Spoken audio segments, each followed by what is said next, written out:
Perfect. So, again, thank you so much for joining us, everyone. My name is Terry Eichel. I'm the Executive Director for the Interreligious Eco-Justice Network. If you're new to us, we are a faith-based environmental organization, and we work with religious communities across Connecticut on environmental issues. And we are joined this evening by Representative John Michael Parker, who represents Madison and Durham, and Representative Aundre Bumgardner, who represents Mystic, Groton, and Stonington. And I just wanted to, this was actually organized by our board member, former board chair, Reverend Nancy Leckerling. So I just wanted to give her the microphone for a second. Can you hear me, Terry? I can. That's great. Well, first of all, I want to say thank you to Terry for facilitating this for us. And I'm just so pleased to have my representative, my awesome representative, John Michael Parker, on this call tonight, as well as Representative Aundre Bumgardner. And we thank you for all of the good work that you're doing on the Environment Committee of our legislature. And we're very excited to hear sort of your update tonight on the state of environmental legislation in this last month of we're about in the last month almost of the session. So I know a lot of us have submitted testimony on several bills, so we're looking forward to hearing from you tonight as to sort of the status of some of these bills and what further we might need to do to advocate for them. So thank you for being with us here tonight. Thank you so much, Nancy. So yes, Representative Parker and Representative Baumgartner, do you want to just sort of take it away? Sounds great. So let me just actually say, folks, if you have questions, you can put them, I think, in the chat or the Q&A, maybe just the chat. And we'll get to them. And I know I've got a few questions. As we know, the legislative session happens very quickly, changes happen, and so it's important to stay on top of everything. So thank you so much. Yeah, thank you. Thanks for having us. We're also joined by Charlie Parker. Oh, there's Charlie. My favorite constituent. Nancy is a close second. But we had some childcare changes over here. So we've got Daddy Charlie night.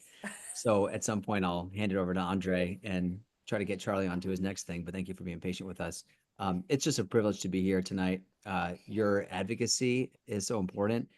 Terry, getting to see that over the last couple of years, including earlier this year at the CTLCV conference, and the passion you bring for the work and the values and the grounding in our ideals, I think is so important in this work, especially when we're at the point of the session where we're doing a lot of compromising and trying to figure out how we're able to move forward on this stuff. So yeah, I'm grateful to be here. I'm the state legislator from the 101st District representing Madison and Durham, and I've been the environment chair for all of about 4.5 months. So grateful to be in this new role with my co-pilot, Rep. Baumgardner. Aundre, I'll let you introduce yourself, and then maybe we can get into a little bit of an overview of the bills.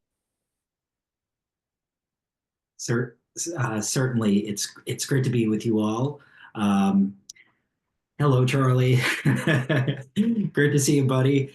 It's just with Charlie here, I think it illustrates the importance of improving our planet for the next generation. I am so nervous about the planet that we're going to be handing off to our youngsters if we continue to kick the can down the road with respect to climate action. I think we have a once in a lifetime opportunity at this time to band together, multiple generations working together to ensure that we have a fighting chance of survival. Here in Connecticut, we're not immune to the impacts of climate change. Both of the districts Representative Parker and I represent will be inundated by at least 20-inch sea level rise by 2050. And we are seeing more and more extreme weather events, including extreme heat as well. So this is something we should all be alarmed by and very much look forward to really engaging in some really robust conversation about these issues over the next hour. I'm grateful to serve with Representative Parker and look forward to getting a lot of these key measures over the finish line. Thanks for that, Aundre. So I was thinking that for tonight, we would start by giving an overview maybe of some of our uh, committee priorities, including House Bill 5004 and our solid waste bill and our plastics bill. Um, and SB 9, although that's on the Senate side, still a priority of ours, and a few other Senate bills. And then maybe we could take any questions if there's anything else that people want us to speak to. And certainly, Terry and Nancy, please jump in with clarifications or anything. Um, and maybe we can go through that way. And if there's other stuff that we want to cover, we'll make sure we get to it in the next 45 minutes or so. Does that sound good? Sounds great. Great. Perfect. So Andre, maybe I'll start with an overview of 5004, and then I'll hand it to you to talk about plastics, and then I'll talk about solid waste, and then we'll maybe take a pause from there. Um, so 5004 is a caucus priority, which we're grateful for. And for the folks that are here tonight, I'm sure you have, if you're here and you're part of this advocacy group, you've sort of been maybe in the conversation for the last couple of years and know that this was a policy and a bill that we began working on last year. So much appreciation to Rep. Christine Palm, who worked with a lot of advocates to develop these ideas a number of years ago and started shaping that into legislation. That Andre and I were members of the team last year to get it through the House, but the bill did not make it across the final finish line. So when we came into this session, we said a little bit sort of back to the drawing board. Let's really take a fresh look at these policies, where we are right now, what's most important, what are the new opportunities and the new challenges we're facing, and let's get a bill that we can pass this year. And I'm really proud that we are maybe pretty close to that moment when we get to pass this bill. We're hopeful. We think we've got a lot of allies and support, and it's been a great process working collaboratively with House and Senate, with folks on the E&T committee, and I'll kind of get into some of that in a minute here. And even with our Republican colleagues, as I really believe in. I think we do share a lot of values across both chambers, across both sides of the chamber, across both caucuses, believing in conservation, believing in protecting our environment, supporting future generations. Sometimes we might have differences of opinions on how we get there. But ultimately, in our building, in the legislature, this is a place that ultimately tries to work together, and we've, I think, brought that spirit into it. And I'm proud that Andre and I have been able to try to negotiate a bill that's going to be able to get somewhere with a number of people coming behind it. So 5004, I sort of think about it in three buckets. There's, first of all, legislation that's in there that's about planning and about targets. So where do we need to get to, and what do we need to know and learn from and figure out and put in place to get there? Sure, these are some sort of forward-looking planning policies, and some people say we need action tomorrow. We need action yesterday. We need action 20 years ago. I know that, and we are pushing where we can, and we are also making sure that when we work with our agencies, with DEEP and with PURA, with OPM, that we are setting up for what we think are going to be actual policies and changes that are going to move us towards our climate goals in the next couple of years. And so this bill reaffirms targets that have been in executive order, sets new targets for 2040, moving us forward, and puts in place a number of policies, especially I think the one that is most important is what DEEP is referring to as a triple impact report, which is looking at how are we saving costs, how are we supporting efficiency, and how are we meeting our greenhouse gas emissions targets. And actions that we can take that move towards that triple impact are what we need to prioritize. And this bill puts in place, I think, some really good interagency work to lay out that roadmap for us. So that's sort of the first bucket of policies that's in here. The second piece is about efficiency. I'll get back in a second to some of what y'all might have been hearing a little bit about what's happening with the energy policy that has been in 5004 and the overall energy kind of policy scene right now in the legislature. And I can give a couple of thoughts on that.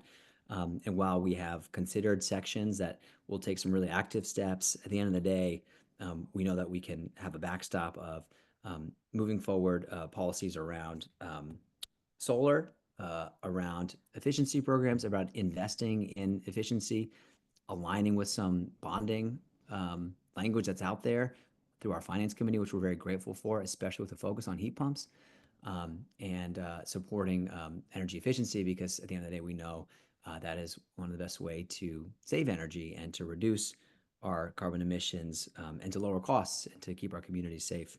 And then the third bucket of this bill is all about the clean economy and the green future.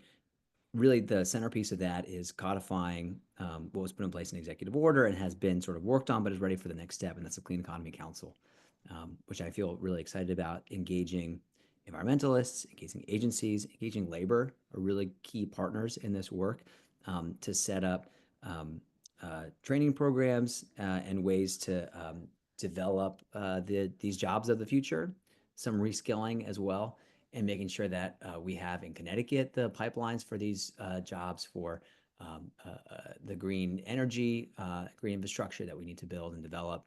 And so this policy, this bill has a few sections that are really focused on that part of the economy.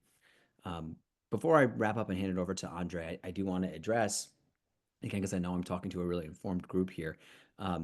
It's likely that in the ultimate bill that we move forward on 5004, that we're going to refine our focus on the environment pieces of this bill, and that there are a few energy policies that we've considered that we think ultimately will have a better home in SB4 or maybe another E&T vehicle.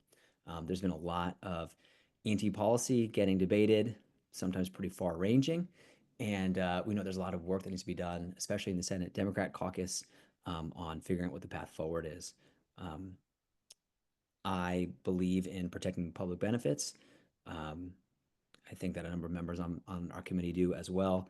And I think when we're looking at prioritizing the energy challenges that we have and the policies that we need to focus on, we think it makes sense to sort of put a few of the energy and technology related pieces that were in 5004 into SB4 as the place where we can focus all of our efforts on the ultimate sort of energy bill that gets through, hopefully, House and Senate this year.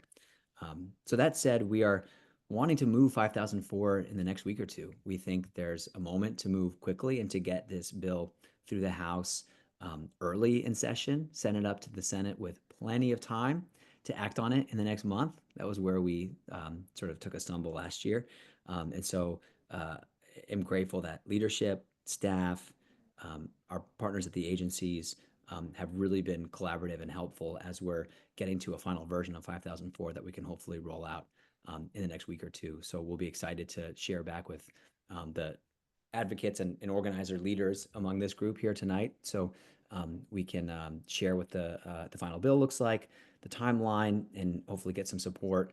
I feel, like I said, I feel hopeful that we're going to get this bill through the House, and then we'll talk about strategy to move through the Senate, and then also how to connect further into some of those energy policies, things that we workshopped, that Aundre and I put a lot of blood, sweat, and tears into to make sure we have, I think, some good ideas that I would love to see move forward in an energy bill this year.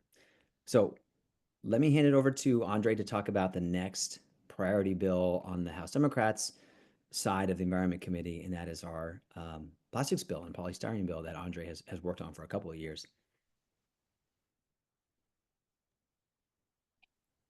Thank you, John Michael, and just want to give a hat tip again to our good chair on all the incredible work he's done on 5004. As he mentioned, when my predecessor as vice chair of the Environment Committee, Christine Palm, was really driving force in terms of making sure that climate action would be a priority for this caucus, and the good chair has carried on that legacy, and I think we're going to have a finished product that will make so many of the advocates very proud. Advocates who have contributed so many ideas over the years that ultimately have made its way into this comprehensive bill. And so, as the good chair mentioned, also working on a plastics and polystyrene reduction bill. This is a concept that has been brought up before by many legislators. There have been many iterations of this bill over the last 5 years or so, but it really does build off of a lot of the work that was done, that has been done over the last decade, the municipal level, where so many municipalities have put in place plastics reduction and polystyrene elimination ordinances, including the town I represent in Groton. When I served on the Groton Town Council as part of a group of councilors that passed at the time was one of the stronger plastics reduction ordinances in the state. eliminated polystyrene takeout containers and cups, serving trays, etc., from our community by banning them at restaurants, our schools, and it really has made a difference in terms of reducing the amount of pollution that we've seen in our community. So, sort of, how did we get here? There are over 10 states and dozens of municipalities, again in Connecticut, that have enacted bans on polystyrene foodware. In Connecticut, back in 2019, Connecticut did pass legislation banning for really phasing out plastic checkout bags. And then in 2021 to 2023, deep in legislative committees explored reducing non-recyclable plastic waste and put together many stakeholders, including schools, grocery stores, disability advocates, waste haulers, environmental groups, and the Connecticut Coalition for Sustainable Materials Management highlighted foam and flexible plastics as two of the least recyclable materials in our current waste stream. So as far as municipal leadership and action is concerned, several Connecticut towns have already enacted local polystyrene bans, including Greenwich, Stamford, and Westport. And again, as I mentioned earlier, these efforts have really set the stage for state level action, like we're seeking to do this legislative session. As a whole, Connecticut's solid waste stream generates about 2.5 million tons per year, with plastics making up over 12% of that. And polystyrene foam is less than 1% by weight, but over 30% of the volume in many waste streams because it's bulky and it's not compactable. As far as recyclability is concerned, polystyrene is not accepted in most Connecticut municipal recycling programs, especially the contaminated containers, which are virtually never recycled. So unfortunately, even some of the other items, say glass, for example, that does make its way in its our current solid waste stream. Those materials are still recoverable, easily recoverable, whereas polystyrene is not. And so polystyrene also contains styrene, which is a possible human carcinogen and a neurotoxin. And the foam that breaks into microplastics pollutes waterways and harms wildlife. So what we've observed and are really proud of is the fact that there are so many environmental institutions rooted in environmental justice. Case in point, our aquariums have also supported this measure in recognition that it's so important to remove plastics from our waterways, such as Long Island Sound and many of our beautiful rivers. As far as disability concerns, we've heard that in the past for this bill. There are a lot of advocates that wanted reasonable exceptions, so that has been provided in this bill, and specifically, for folks who are disabled or where using a straw would be medically necessary. As far as local surrounding action is concerned, and I don't want to take all the time, talking about this bill, of course, I'll summarize after this, but as far as surrounding states action is concerned, in New Jersey, a comprehensive statewide ban was enacted in 2022, which prohibits polystyrene foam food containers and packaging peanuts. It bans single-use plastic bags and paper bags at large grocery stores. Plastic straws only available upon customer request. And in Massachusetts, although they don't have a statewide ban, over 60 municipalities, including Boston, Cambridge, and Somerville and Brookline, have local bans in place. Rhode Island, their statewide ban went into effect January 1st in 2025. And in New York, their ban went into effect in 2022. And then in Vermont, they've really been leading by example by putting in place this ban in 2020. So this measure would simply bring us to where our surrounding states are. And again, this will go such a long way in eliminating such a terrible piece of our solid waste stream. So again, very grateful to our good chair for providing such strong support to this measure as well, and really hopeful we can get this one over the finish line. Yeah, thank you for your leadership on Aundre, and to everyone that's advocated for that. We're grateful. Um, Let me give a few updates. I mentioned that sort of our third priority on the committee is our solid waste bill, and that is 6917. And then I'll maybe reference a few other bills that I think are on the agenda here, and then I'll hand it over to Terry and Nancy for questions or comments or feedback and anything else from the chat. And Aundre, you got something in the chat there about sharing those metrics. So if you want to type those up, that'd be helpful. So 6917, kind of building off what Rep. Baumgartner was just talking about, is our committee's efforts to take the next step in planning for and managing this solid waste crisis that we face. This came out of a important joint informational hearing we had at the beginning of this session with the Energy Technology Committee. You see a theme here.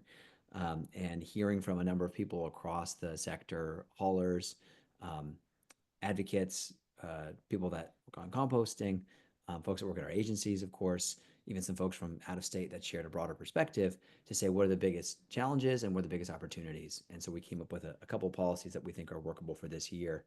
Let me talk about the bill that we passed at a committee and then a little bit about what happened and what we think is next. First of all, this bill appropriated some funding to support enforcement of our organics recycling law, which is much needed. Also appropriated some money to the Recycle CT Foundation, which is a critical way to educate and ultimately build advocacy support, I think, behind moving forward with our solid waste management. And that's an organization that created through the state that has a number of important members of the board, but needs to be professionalized and hire staff and ramp up its operations. And so we wanted to get some funding. The bill also took the next step in that organics recycling law. So it reduced the threshold of the size of waste producers that would be subject to the law's requirement. So it used to be if you produced a certain amount of tonnage, only over 100 tons, then came down into the 80s and 70s. Now we're trying to get into the 30s. So capturing more organizations and waste producers, which would then be required to recycle and look at donation. So that is the next step in that ongoing policy effort, and that was in our bill. We also have, I think, a really important part in here, which is recapturing an assessment of $1.50 per ton on solid waste that's processed in the state, and sending that instead of to the general fund into DEEP's Sustainable Materials Management Fund, which is a grant program that supports innovative waste management policies. So we want to take this money that's being collected from the waste system and put it back into the system to support innovation, new technology, and better, more sustainable practices. We also have the opportunity in this bill to support regional waste coordinators, and then very excitingly, a study on packaging EPR, again, connected to some of what Aundre was talking about. This is a path that other states have taken. We've taken it with other hard to manage and recycle materials. And so we want to see what could be possible with EPR for packaging. And so we lay that out in this bill as well. Now, the bill went to appropriations, and we knew probably that they were going to take out the appropriations piece of it because at this point, the budget is so much in flux that we weren't ready to commit $750,000, and that's fine. We knew we had to fight for that in the end. They also took out Section 2, which was around the organics, and I'm hopeful that it was merely an oversight. I haven't heard any policy objection to that. There was no appropriation connected to that piece.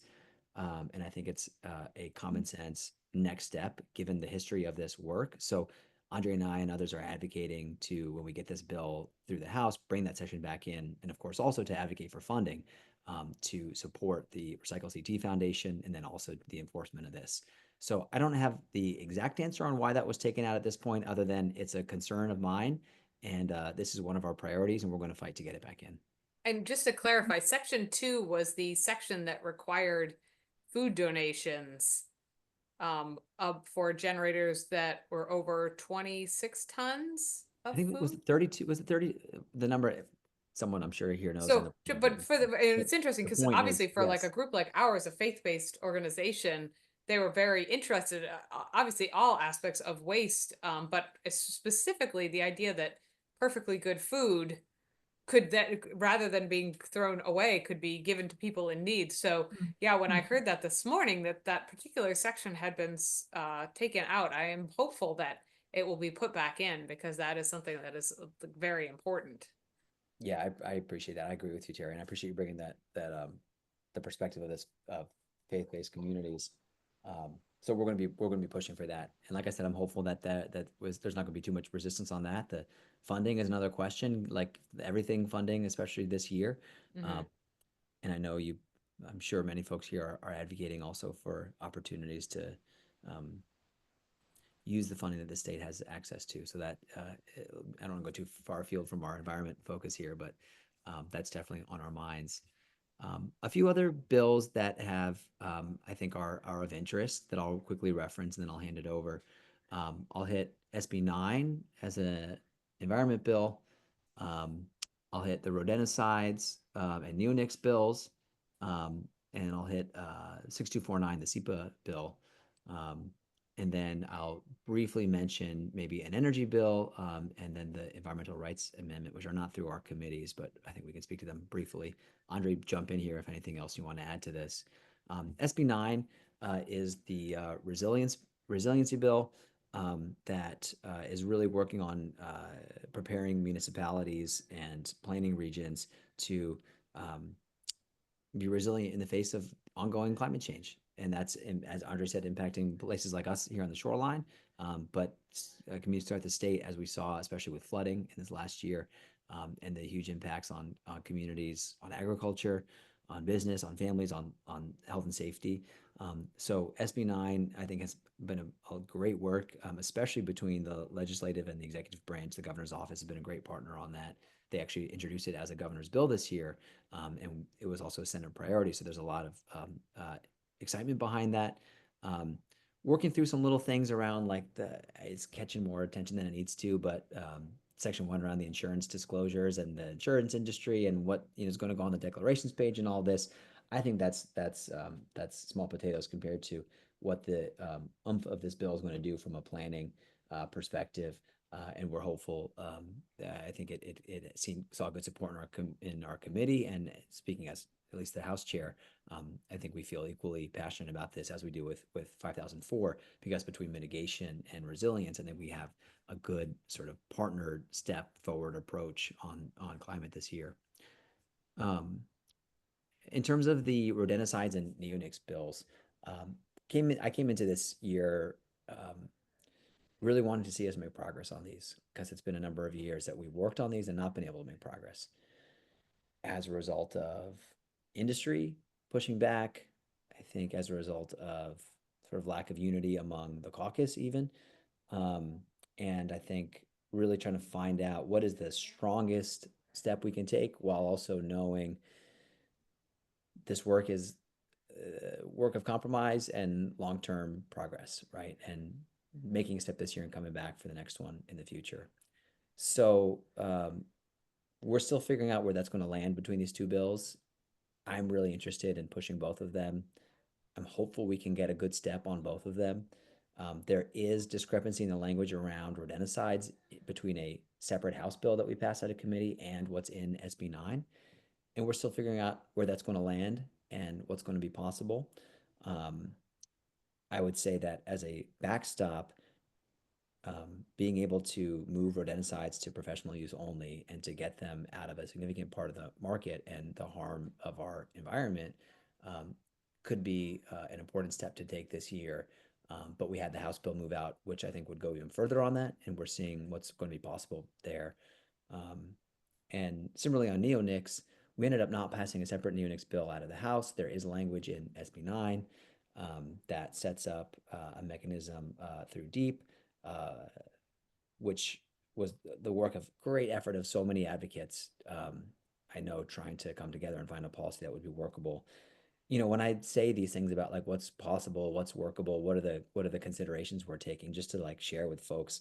On one hand, there's always the financial impact of these bills and these policies and what it requires for agencies to do to take on significant new systems. Um, and in a tough budget year where we're already fighting about the guardrails and being over the budget and all those challenges, spending money can be a big challenge. That's always a piece of it. There's also just sometimes daylight between even folks within the Democratic caucus in the legislature and then also in the executive branch and our agencies in terms of what is the best next step forward and finding sort of the agreement among just the policy approach. And then, of course, it's negotiating with folks that would speak out against these bills.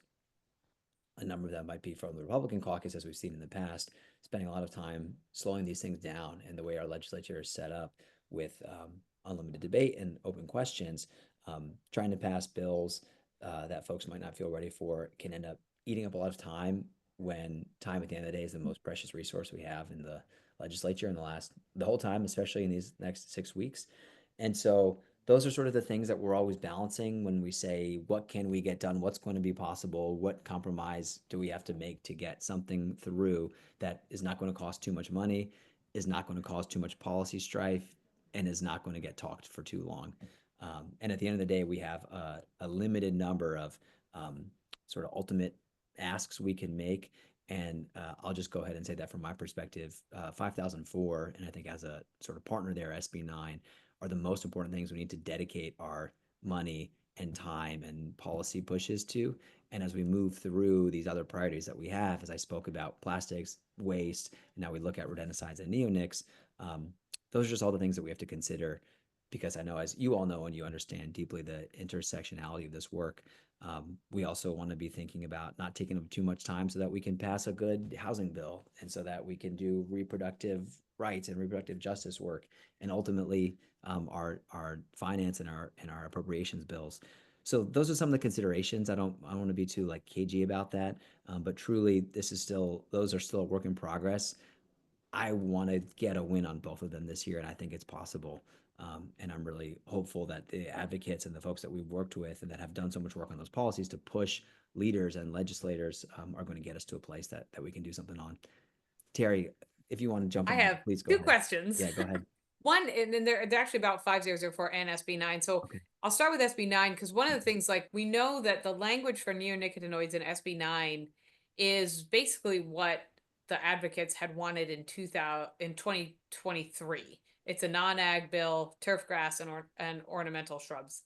But what we've heard is that there's industry pushback, and not only are they trying to remove ornamental shrubs from that language, they're actually trying to create sort of a carve out for a different type of pesticide for use on school grounds, K-8. And I know that Connecticut passed, I think, one of the nation's first bans on pesticide use for K-8 school grounds.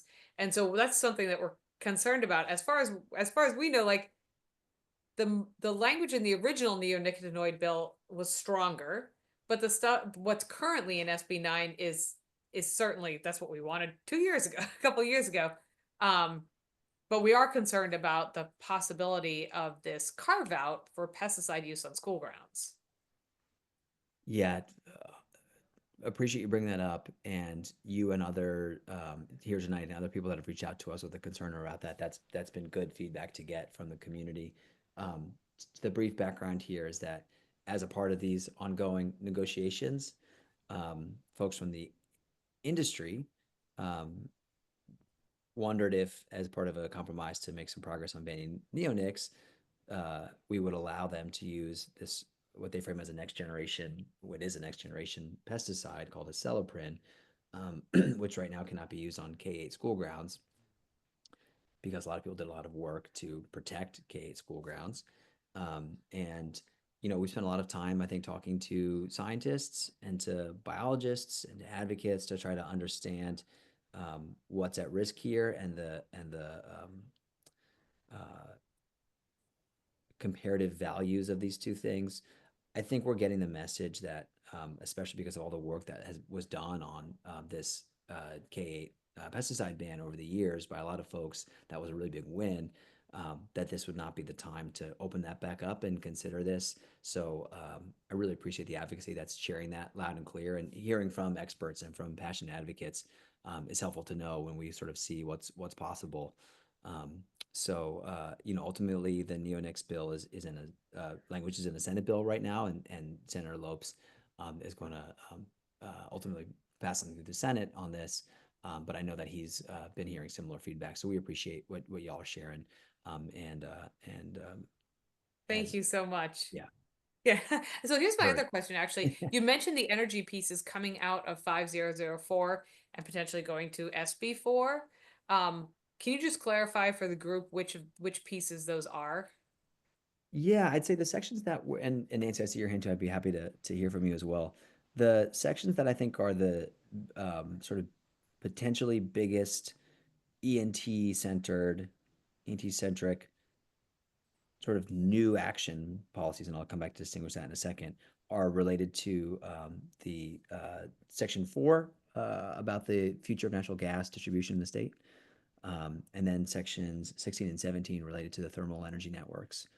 And we have done a lot of work with Deep and with Pura and with the energy, the EDCs, with energy companies, with the utilities, to talk through all the different permutations of these bills and to try to find something that could be workable this year. And I think we might have something that's possible. And we're happy to and we have of course shared that policy with our friends on the ENT committee. They also ran sections in SB4 of these policies as well and have been workshopping them, and ultimately from a committee of cognizance they'll land in where the energy bill and likely in SB4 as a potential place. I certainly don't want to speak out of turn in terms of the negotiations that are going on around that bill and all the different challenges. And frankly, what's been put on the table with, is it 1560, right? Is that the other energy bill Yes. that we saw recently that I think had some issues with it? Mhm. So there's a lot in the energy in the Senate Democrats energy space right now. And so, my hope is that we could hand back off some of these ENT policies, those ones specifically that I think had done a lot of work through 5004 for a little while.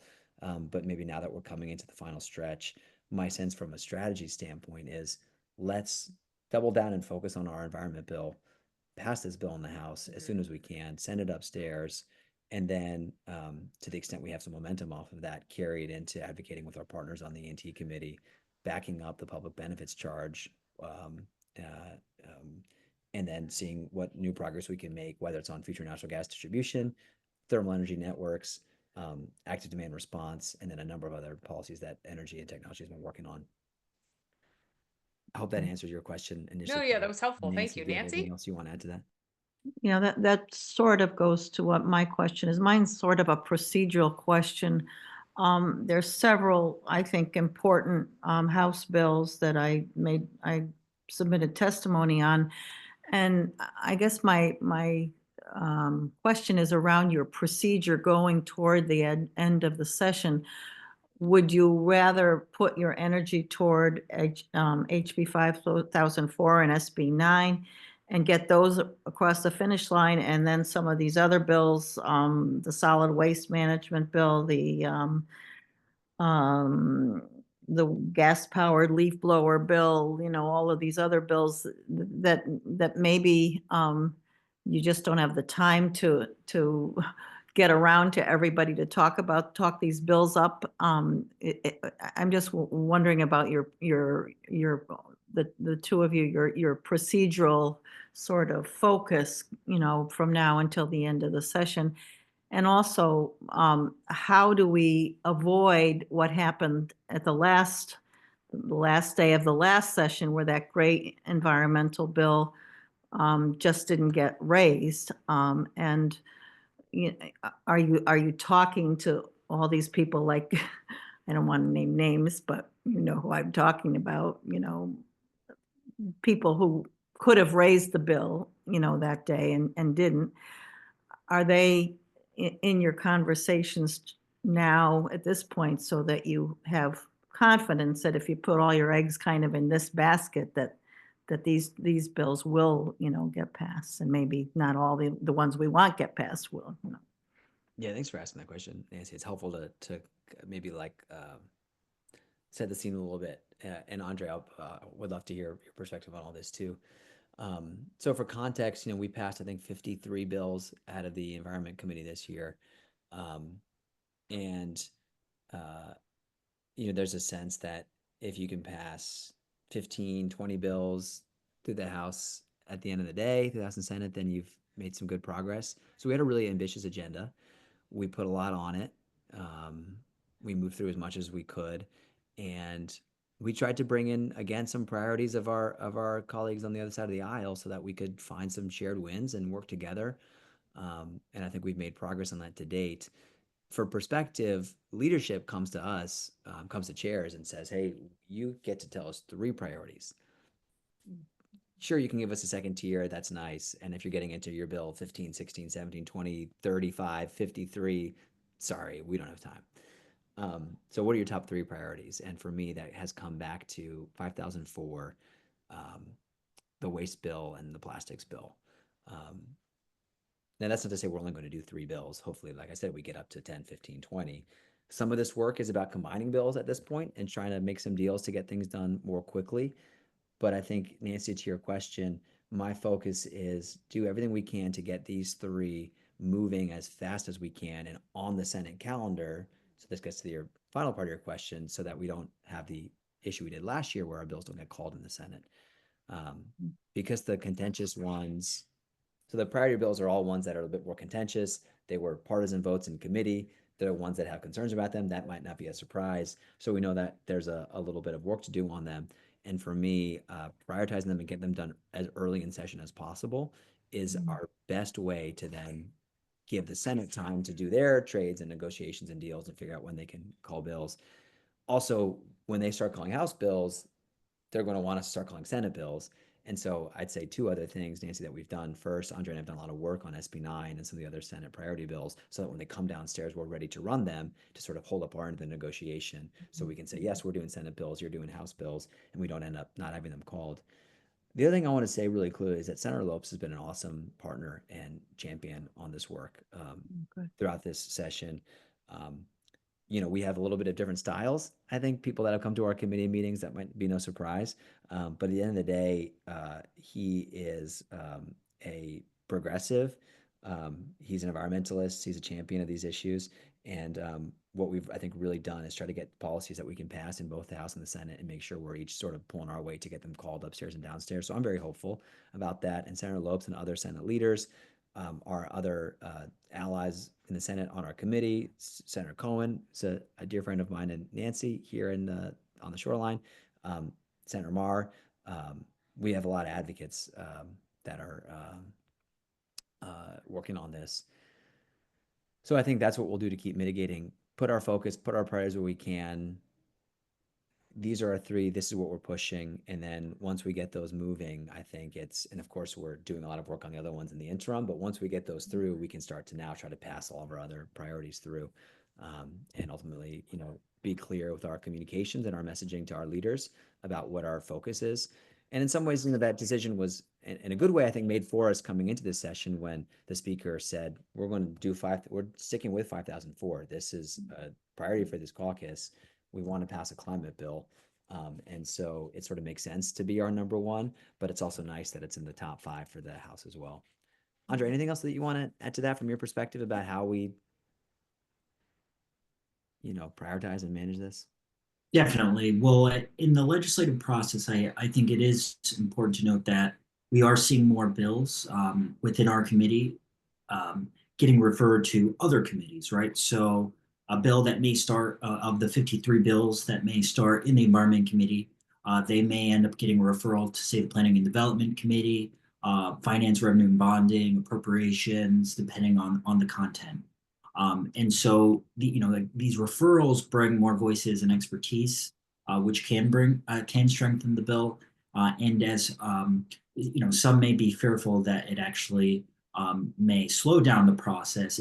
In the whole, it actually does improve the chances of the bill passing or getting voting out of its respective chamber and advancing to the next chamber, so the bill can be enacted into law.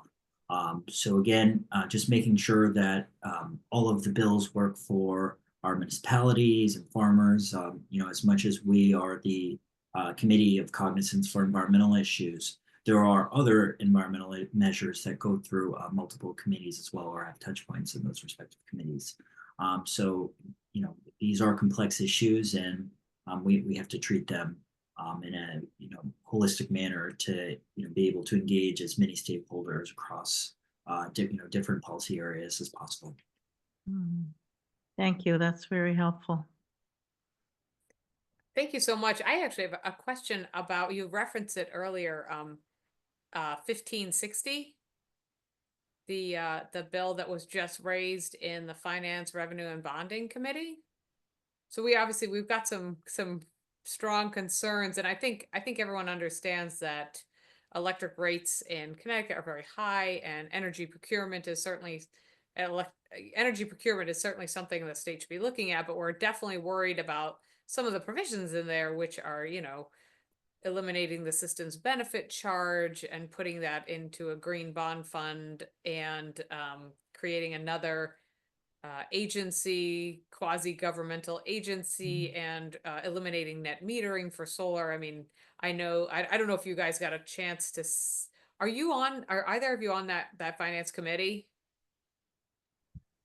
Yes, I'm on the Finance Committee and So also the Energy Committee. yeah. So I mean, you must, obviously the solar industry really turned out to sort of explain. And I mean, just from, again, we're obviously environmental advocates here, but I always advocate from the perspective of what our religious communities really interested in, what really aligns so strongly with their values. And our big push for 2 years now, we've really been energy efficiency and renewable energy options and solar. And I've got so many now congregations that have done, literally hundreds of congregations at this point, that have done that initial energy efficiency project. And now they're, doing heat pumps, or, Temple B'nai Israel in Willimantic is going to be net zero by the fall. 2 years ago, they did a lighting project and they just kept going with it. And now they're replacing their gas heating system, and they've got solar, and, so we're just really worried about something that would kind of gut those programs, and put it in competition in the general budget, so, and I know that it was just introduced 2 weeks ago. So feels like it's been like so fast. Any thoughts on that? I appreciate you sharing that, Terry.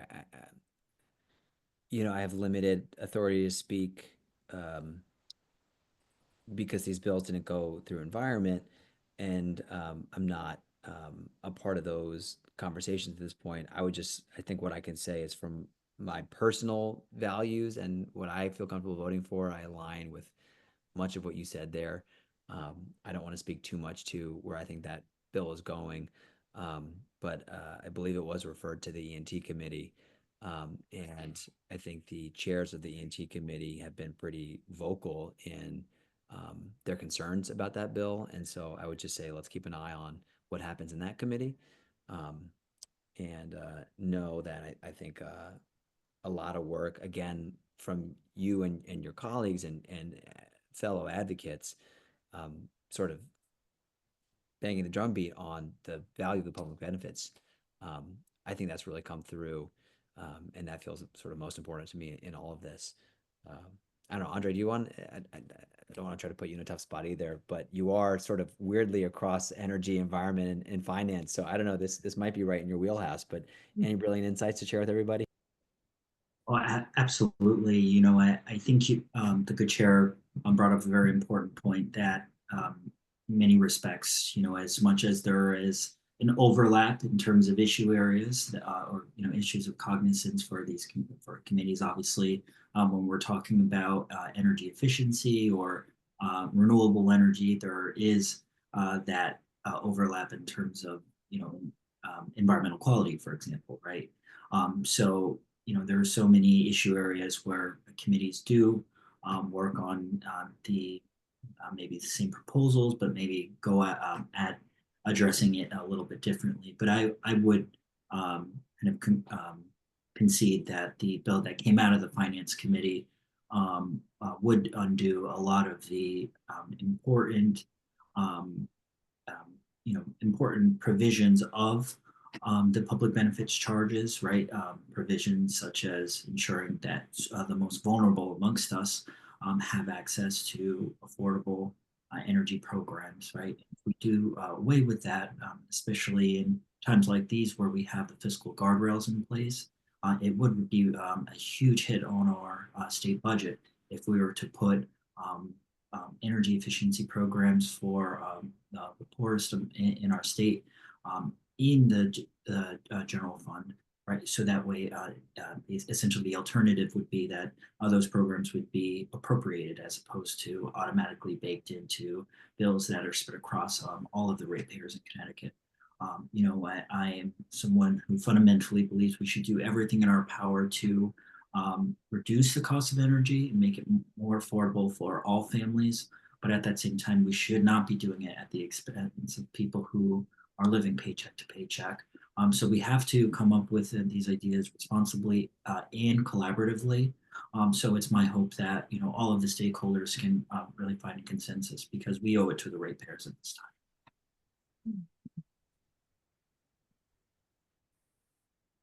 It's funny. I was at an Earth Day event last week with Representative D'Amico, and we had a lot of sort of the same. It was a really good back and forth, and I never miss an opportunity to sort of urge the state to invest in the energy efficiency programs. And I know I think it was 2018, a bunch of money got swept out, and I'm always like, if you guys could ever make a payment plan to put that money back in, that'd be great. Cause that's really, I actually am reaching out with UI to some congregations in the UI service area about doing home weatherization sort of outreach with them in congregations and that sort of thing. The other thing that I know that the residential energy preparation services bill did not, I don't think it made it out of Energy and Technology Committee, but that is the bill that would have provided additional funding for the program that removes barriers from people's homes, like lead or mold. Mold is actually, I guess, the biggest barrier. Asbestos for income eligible folks who can't access the energy efficiency services because they have those health hazards. And so, of course, you have a situation where someone has a drafty house and they can't become more energy efficient because they have a health hazard that they also have to deal with. So I don't know if that could be put in the budget anywhere, any funding for the residential energy preparation services added as an amendment. And again, I will say I understand. Someone actually had a question about what's happening in the federal level impacting what you guys are trying to achieve in the state level. And I'm sure that the answer has to be yes, but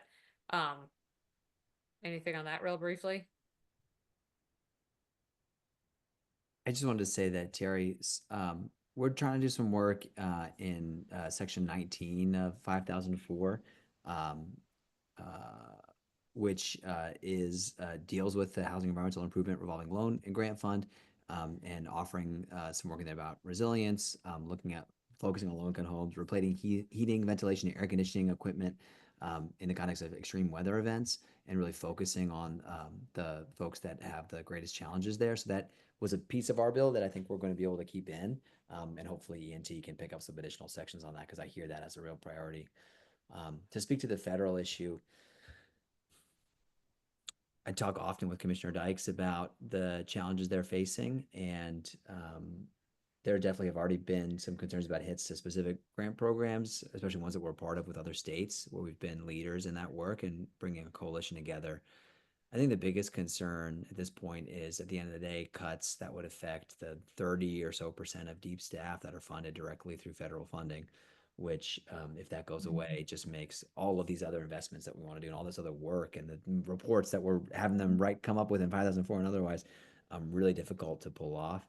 And so I think that a little bit comes then outside of our committee and is work that we're advocating with leaders to say, let's make sure we have the funding to invest in our agencies. And it's not just DEEP, it's DPH, it's up and down the line if these big cuts come from the federal government. So I think it's just having that noise from the environment community is also important because then to see, hey, this is affecting all of our agencies and all of these issues that we care about it's time to maybe look anew at the way we're interpreting the fiscal guardrails in the state of a potential budget emergency. So I think that's where those conversations get to. Mhm. Are there any other, oh, so we have like 2 minutes. The 6249, the SEPA bill?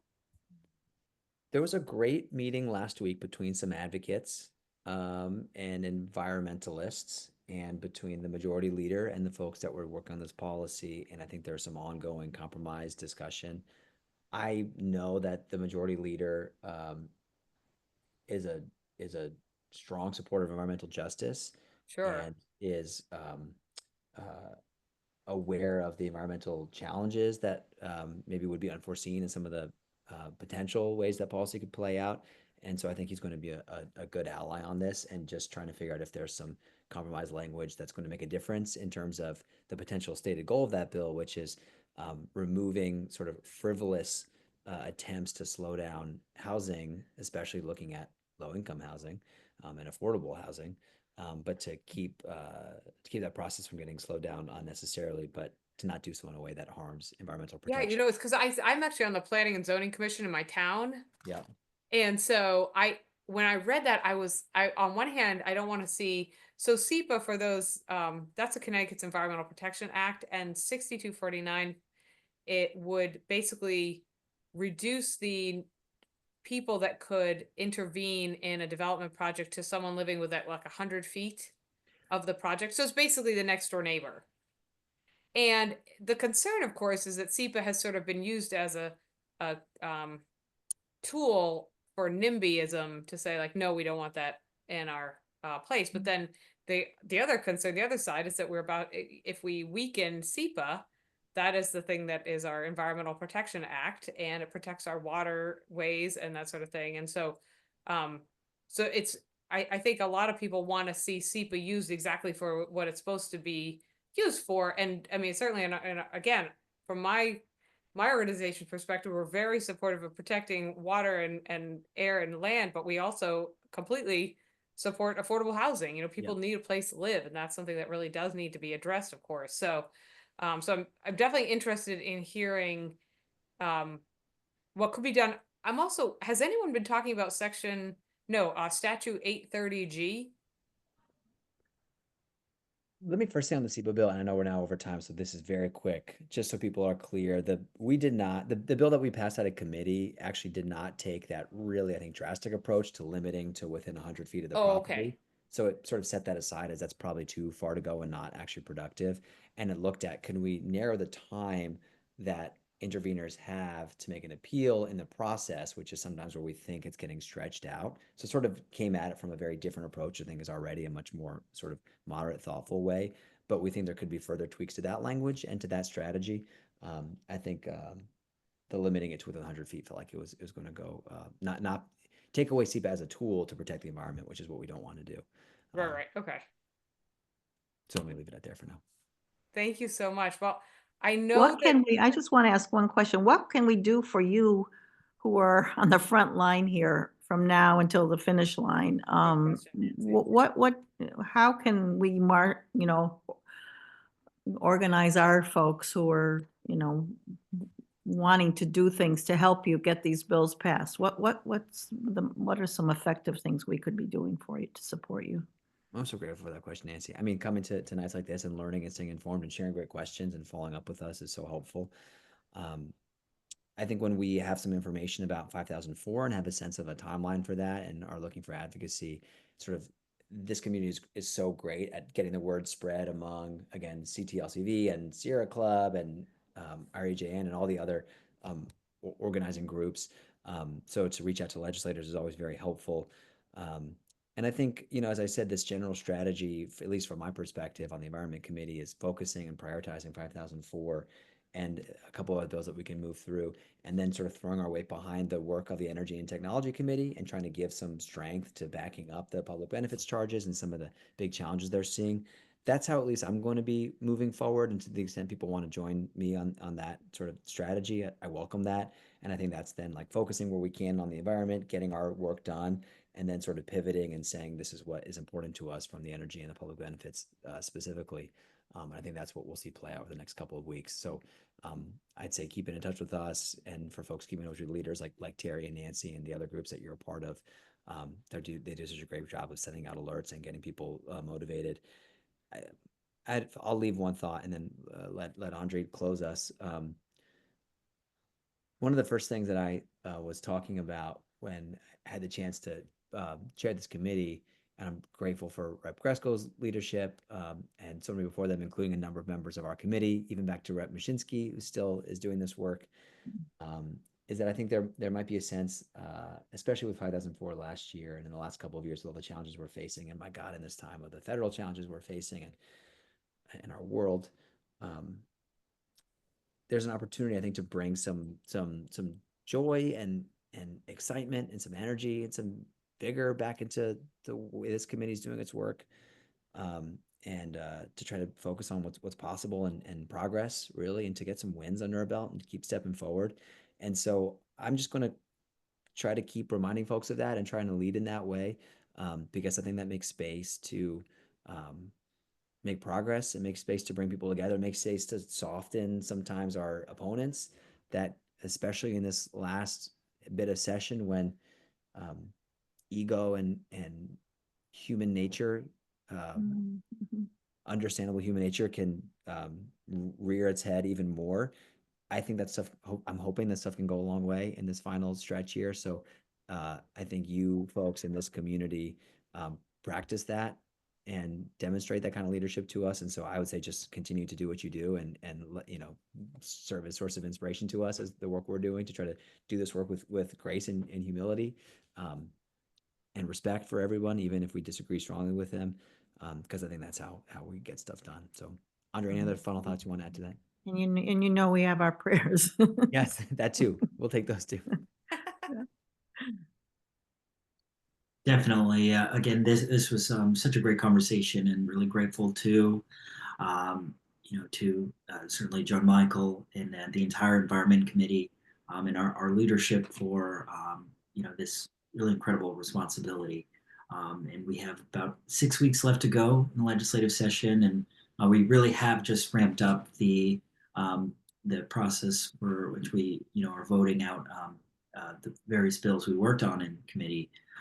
But I think at this moment we're being called to really meet a moment where we're addressing rising costs, right? Rising sea levels and really threats to the dignity and health of our communities.